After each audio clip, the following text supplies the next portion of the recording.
Մայիսյան հերոսամարտերի և դրանց հաջորդած պետականության վերականգնման 97-ամյակի ներնվիրված հայ հեղափոխական դաշնակցության ու հայ դատի Վաշինգտոնի գրասենյակի կողմից կազմակերպված տոնախմբությունը, որին ներկա էին Հայաստանի Հանրապետության արտակարգ ու լիազոր դեսպան Տիգրան Սարգսյանը և այլ հայ դիվանագետներ։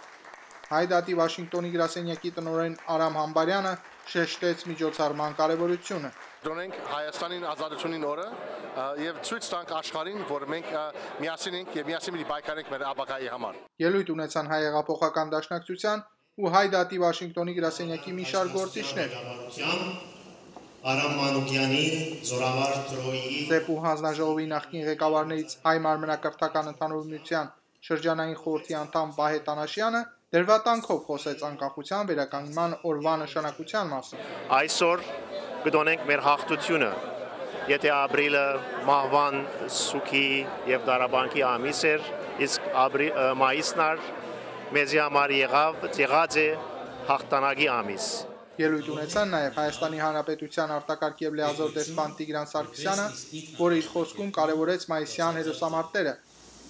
Այսօր աշխարհում շուրջ 200 պետություն գոյություն ունի, չնայած որ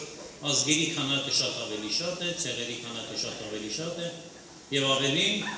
երկու շաբաթը մեկ երկրագնդի վրայից ոչնչանում եւ հեռանում է մի ցեղ, որը ամբողջությամբ ասիմիլացվում է ավելի հզոր քաղաքակրթության հետ։ Դեսպանը կարևորեց 21-րդ դարին համապատասխան մրցունակ պետություն ու համաշխարհային ազգ ձևավորելու անհրաժեշտությունը։ Մյուս կողմից նայելու դեպի ապագան եւ մեր անկախ պետականության վերականգնումը, որ տեղի ունեցավ 18 թվականին եւ այն տոնը, որ մենք այսօր նշում ենք, հենց այդպիսի տոն է, որը պետք է ստիպի մեզ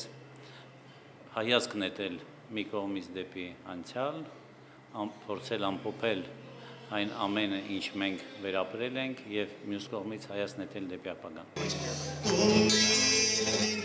Տիգրան Մարտիրոսյան, Ամերիկայի ձայն, Վաշինգտոնից։